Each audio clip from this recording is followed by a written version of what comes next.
Hello and welcome to the Favourite Football Podcast. I'm James Killick and with me today is Benjamin Howard. Ben, how are you doing? Yes, my name is Ben. And yes, I am rather wonderful today on this miserable Monday. Oh, well. Really picking it up there for the listeners. Love that. All right, let's jump straight into the action then, shall we? Shall we start with the game obviously last night?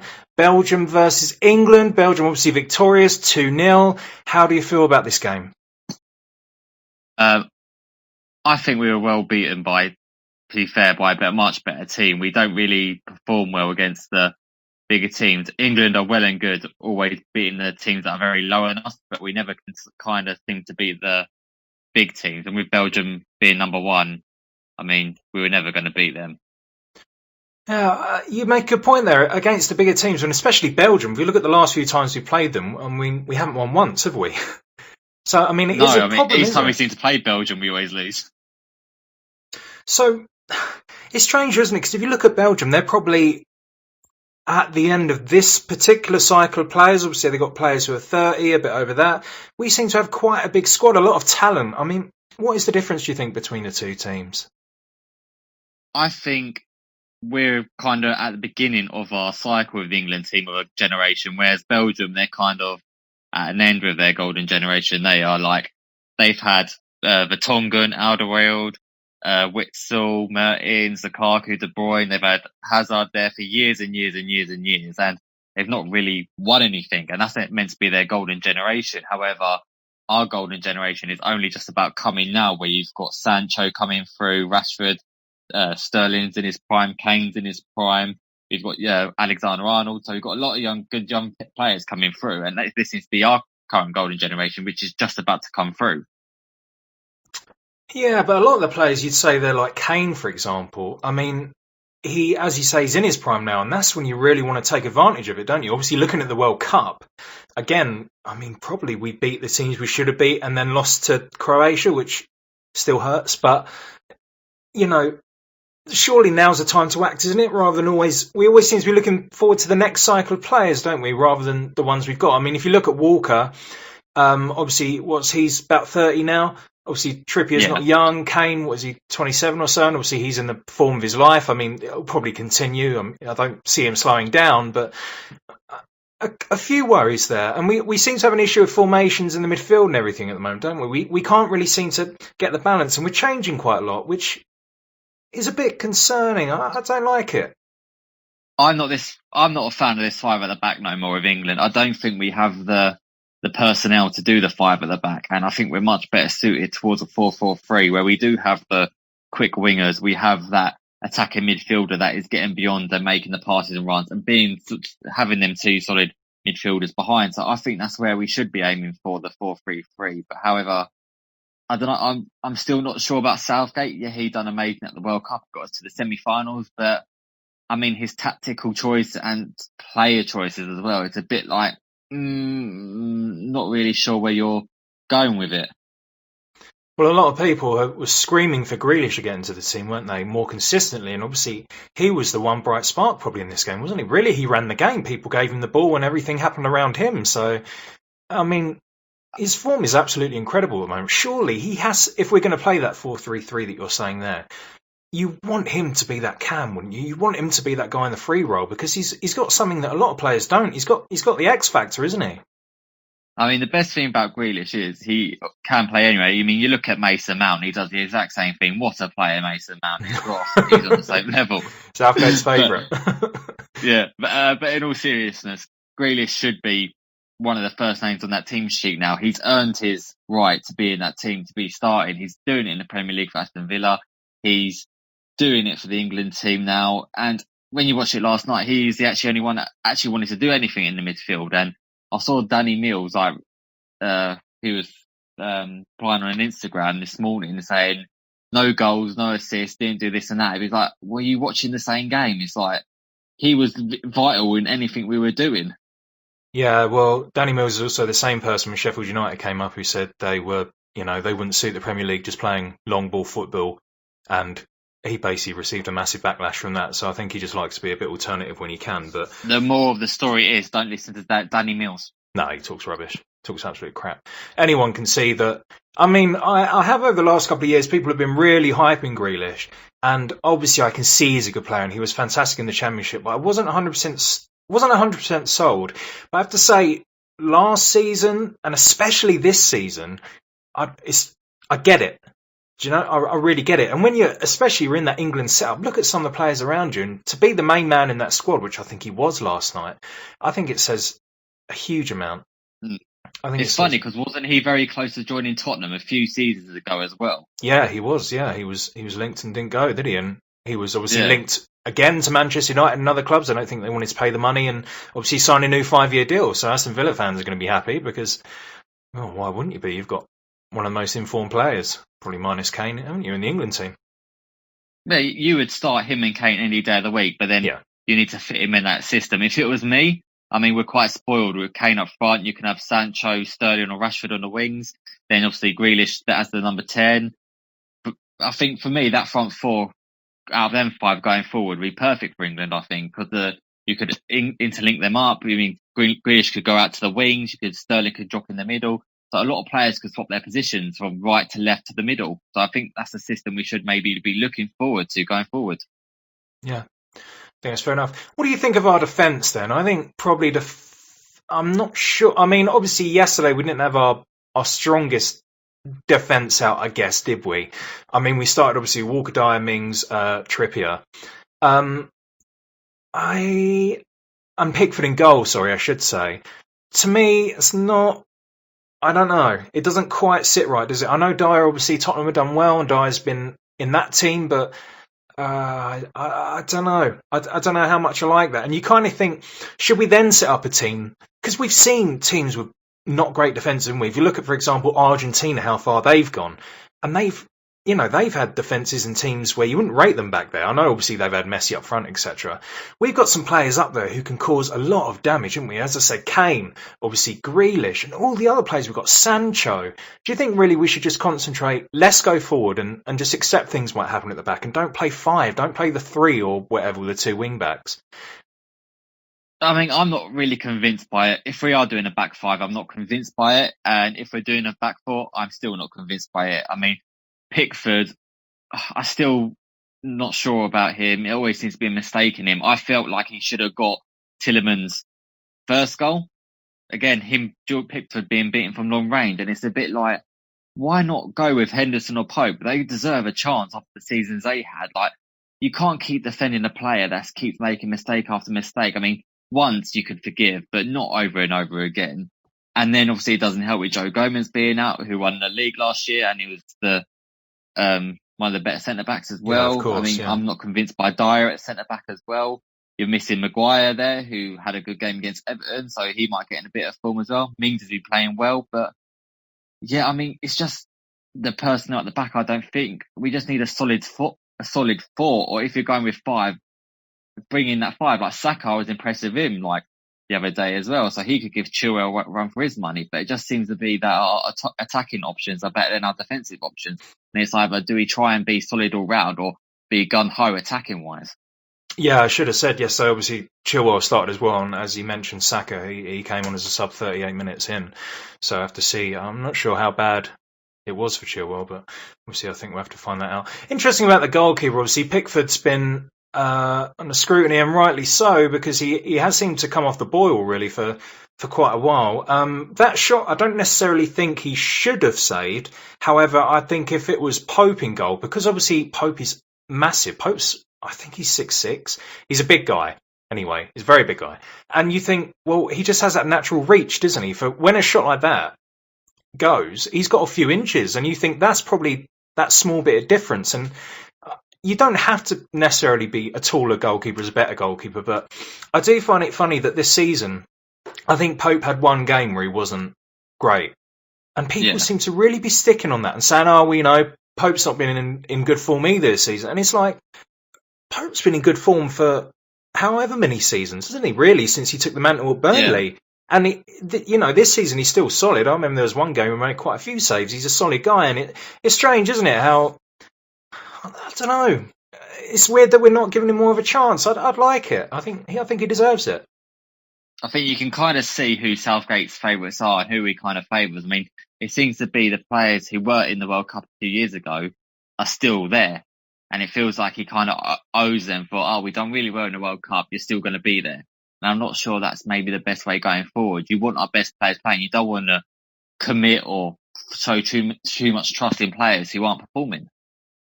Yeah, and especially because people make reference, obviously, to the distribution of Pickford, and that's something that he has over Pope. I don't, especially with the new rules that came in, I mean, you can roll it to someone in your box. Do you know what I mean? On a goal kick, for example. And he's not complete. It doesn't mean he can't do it just because Burnley don't play that well all the time. I think his distribution's fine. He's not terrible. He's not making blunders when the ball comes back to him. I think that is looked at so much, but we also need a goalkeeper who will make that one save. Do you know what I mean? And you never feel Pickford is that guy. I mean, Pickford can make an absolute worldie, fair enough. But I'd rather someone who was consistently, sort of a 7 than have one game where he's a 10 and then the next game where he's like a 3. Do you know what I mean? It's too scattergun, isn't it? And his sort of performances, it doesn't fill you with confidence, or it wouldn't with me anyway. Yeah, I mean, going forward, I don't think Pickford's the person going for it, but it's Southgate, isn't it? I mean, maybe we need a change as manager, because I know quite a few people have got unrest with Southgate, because although he had a good tournament at the World Cup, there's not really been that massive leap of progression, I don't think. And I think other people can feel that. Like, World Cup, everyone's looking forward that, yes, we came to a semi-final. Maybe we're favoured for the Euros, and when the next World Cup comes around, we'll have this golden generation. However, there still seems to be this uncertainty around this England team of where are we actually going forward. Yeah, with so much change, it's not good, is it? You think it'd be better just to have how you're going to play and then fit the players into that rather than do the opposite. I think it's not a good idea. And obviously we spoke in other podcasts about the top managers who, this is how we're going to play. If you don't quite fit, look, we're going to put you into this position, it's going to work, and this is what we're going to do. And then when you come in, you know your role. And at the moment with England, I don't really feel that's the case. It really feels sort of like we've sort of lost direction a bit. And of course the World Cup, if we're being, hypercritical, the first team that we played who, I think we were better than Croatia. I think we got a much better squad, really man for man. And obviously we went out to them, didn't we? And since then, obviously we beat Spain and everyone made a big deal of that in the Nations League, etc., or friendly, whatever that was. But as you say, Belgium, I mean, again, we play them and we lose 2-0. And people saying, oh yeah, but the second half we had more of the ball. And okay, that's great. But I mean, we didn't win, did we? It's a knockout tournament. As you progress, it doesn't matter about these things. You need to win. Yeah, I mean, we've already qualified for the Euros as it is anyway. So, but I mean, for me as a football fan, I rate the club football over international football, and international football doesn't really get me going, or that it doesn't really make me want to go, support this team, because I guess it's because it's a thing we've grown up with over the years of England teams kind of always letting us down, or players not playing like they do for their country. Yeah, they're so amazing for their clubs, but when it comes to the country platform, it's a bit like there's something missing, and we want to see players playing well for their club and country, and it's just a bit like, when is that going to happen for us? Yeah, I saw that we were favourites for the tournament, and I was quite surprised by that, because I thought I don't see it, because I don't see us getting over this hurdle, as I say, of beating the bigger teams. And of course, at some point to win this competition, you're going to have to do that. You're not going to win the tournament just playing, lesser teams time after time. Obviously, you get to the semi-final, the final, you're going to get found out. So, I mean, we still got a bit of time, haven't we, until these tournaments, 6-7 months or whatever. Obviously, things can change. Hopefully, we'll get the players back. And obviously, we didn't have Rashford, as you say, didn't have Maguire, a couple of players. So, it could make a difference, but it's interesting. Oh, yeah, it doesn't. Obviously, it doesn't help with people being out injured. Like you said, Maguire. I'm not sure if Maguire was banned or not. But Alexander-Arnold was out. Yeah, of course. Yeah. Gomez was out as well. So, yeah, it doesn't help that you've got lots of people missing as well while on the international duty. Yeah, we'll have to see. It just seems a consistent thing, doesn't it? If we look at Belgium, obviously, looking at the other side, someone sort of brought up a good point in the week, actually. For Belgium, is this maybe their last chance? They've got this team, as we've said, obviously, they're sort of in their prime. If you look at a lot of their players, sort of 30 plus, and could they, do another year after this and come back? I think now has to be the time, doesn't it? I think for Belgium. I think so, yeah. I mean, there's a lot of Asian players in that squad as well. I mean, they're kind of on the end of their golden generation. You look at Alderweireld and Vertonghen in their 30s, Courtois approaching 30. Witsel, he must be approaching his 30s as 31, well. I think. De Bruyne approaching, yeah. So a lot of these players are now obviously early 30s now. So it's a bit like you need to win something ASAP. Otherwise, this golden generation, where many people thought Belgium would win a World Cup or Euros, it would be doomed as a failure for them. Yeah, and the players won't look back and go, oh, we were ranked one in the world. I mean, the only thing you're going to care about is if you've got that medal. Saying that, obviously, I mean, it doesn't mean they aren't a good team just because they haven't won a competition. Obviously, because, England haven't, and our golden generation, if we look back to the one, obviously, the main one, Gerrard, Lampard, etc., we didn't win, but it's still looked at as that, isn't it? Do you see what I mean? So, but yeah. I think for Belgium, they've not got so many players coming through, and England do, so it'll be interesting. I listened to someone, sort of a Belgian expert talking, and he was like, well, how many times in a lifetime do we produce a De Bruyne, a Lukaku, Hazard and a Courtois, all within the same age range? And obviously they're 4 absolutely world-class players, aren't they? So, I mean, you can kind of understand it, but yeah, it should be interesting to see how Belgium do it. And they've got a chance, but you don't hear people saying they're their favourites, so I guess that's why I wanted to get your opinion on them, really. I mean, I would say they're a good team, a very good team. As obviously beat England with ease. I mean, whenever they got a chance, they were there and they took the best chances of the game. But I would say France are a better team than them. I would say Portugal probably the same level as them. I would say France and Germany are the 2 best teams because of their managers and what they've done in that. So I would still place Germany and France ahead of maybe winning a major tournament ahead of Belgium. Yeah, we'll come to Portugal a bit later in the pod, but they're an interesting one, aren't they? Because if you actually look at their squad and what they do, it's incredible. Obviously, I mean, there is one guy who makes a little bit of a difference, but let's come on to that later. Okay, let's go to news. Obviously, we haven't had a chance to speak to you listeners since obviously the big results came in, and the one we're going to come to is Serbia 1, Scotland 1, and obviously Scotland won 5-4 on penalties. The first qualification in 22 years. David Marshall, the goalkeeper, having an absolutely fantastic performance. He made an absolutely incredible save in extra time, and of course he saved the penalty as well. And it was quite funny because the referee said to him, look, don't celebrate until I give you the okay, just in case you're off the line. And he saved it, and he was sort of looking at the ref like, can I? And then obviously everyone was, jumping around. There was crying. It was fantastic. I mean, the last time they qualified, Andy Robertson was 4 years old. Yeah. That's a long time, isn't it? And now, Champions League winners. So it's a long time. I'm really happy for them. I know. How do you feel about it? I mean, it's funny with David Marshall because when he played for Cardiff in the Premier League, a lot of people were saying he was a very good goalie. And I mean, I think since when Cardiff were brought down to the Championship, I mean, he didn't really play much for Cardiff, and then he went to Hull City. He was there last year, where he was there at Hull in 2018, and then now he's at Wigan. So it's a bit like, and now he's at Derby County as well. So he joined Derby County this year. So he had maybe a bit of a fall from grace from being quite highly rated in the Premier League with Cardiff. So that's probably done him a world of good as well to save that winning penalty. And obviously Steve Clarke as well. He was assistant at Liverpool. He was an assistant at Chelsea. He was obviously managed West Brom, Reading. I mean, there's quite a few spells which didn't really turn out for him, but you would say his time at Kilmarnock helped him get the Scotland job, and now obviously he's helped Scotland now for their first major tournament in a good few years. Yeah, I've always liked Steve Clarke, to be honest. I think he's a good manager, and he did well with West Brom. I know when it didn't go to plan in the end, but I think.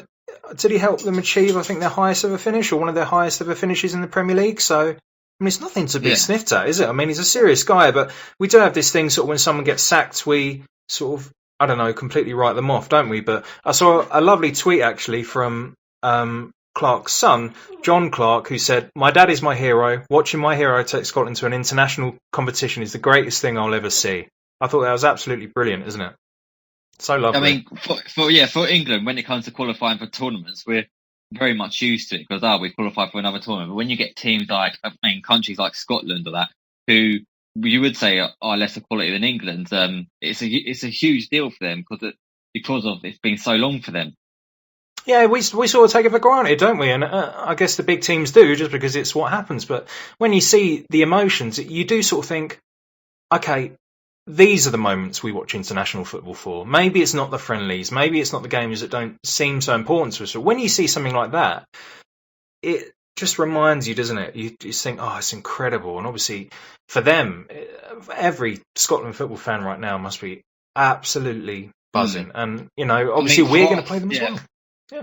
I mean, for us, we only view the Euros and World Cup as internationals that are only worth looking forward to. Yeah, that's how it is at the time. But in the background, sometimes you get countries like Scotland or teams who don't really become involved in their major tournaments. It is a huge deal for them. Yeah, and that's sort of why they brought in this Nations League format, wasn't it, to help different teams and etc. So maybe overall it's a good thing, even if it seems such a pain at times. But that's just what it is. Maybe we're spoiled, as you say, with us usually qualifying. Obviously not always, but usually. If we move on then to, it's a sadder, obviously, Northern Ireland losing 2-1 to Slovakia after extra time. Soft goals, obviously they're not qualifying now. Ben, obviously we were speaking in the week and you mentioned, Johnny Evans. It was a difficult one, wasn't it? Difficult night for him. It was a game of very sloppy goals. I mean, they're all preventable goals, and and the game was decided on sloppy goals. If that was any other day, you would say they would probably clear it, but it was very unfortunate for them. And at the end of the day, if you can't finish the chances, then you're not going to go through. I mean, Northern Ireland had a good few chances, but they just couldn't really do it. I mean, Lafferty at the end as well, hitting the post as well. But yeah, it's very unfortunate for Northern Ireland. It is a great shame for everyone to go through. Would have been fantastic, wouldn't it? But football doesn't work like that. It's cruel, but I guess it's sort of at the same time while we watch it, isn't it? And especially for Johnny Evans, because obviously Leicester have been in fantastic form really over the last couple of years, haven't they? And actually, he's been a solid defender. He's sort of always been, isn't he? He obviously had that spell at Man United, and he left Manchester United, and people sort of, maybe thought he wasn't good enough. But I think he's been one of the most solid defenders, isn't he? I mean, don't get me wrong, he's not a Van Dijk, but he's solid, isn't he? You like him in your team. He's a good player. I mean, he reminds me a bit like Gary Cahill. Yeah. He'll do a job for you at centre back, even though he might not be the most glamorous names. He will do a job for you at the back. Yeah, and of course mentioning Cahill there, look at the change he had on that Crystal Palace team. I mean, he was absolutely fantastic, wasn't he? For what an amazing signing he turned out to be last season. But okay, fine. So if we look at the confirmed Euro 2020 groups, we'll go through each one individually. Group A, we've got Turkey, Italy, Wales and Switzerland. Obviously, the one that jumps out to you there is Italy. But of course, Turkey, Wales and Switzerland. So that's a tough one, isn't it? Who's going to go through there? Because obviously Wales can put in good performances and they've got some good players. Switzerland, of course, got some good players. Should be interesting, shouldn't it? Yeah, you would say Italy would be the clear winners, but then it's an all-out brawl between Wales, Turkey, Switzerland, because they're all kind of the same. You would say the same level, and they have a star player in each team. You have Bale with Wales in Switzerland. You've got Xhaka and Shaqiri, Turkey. They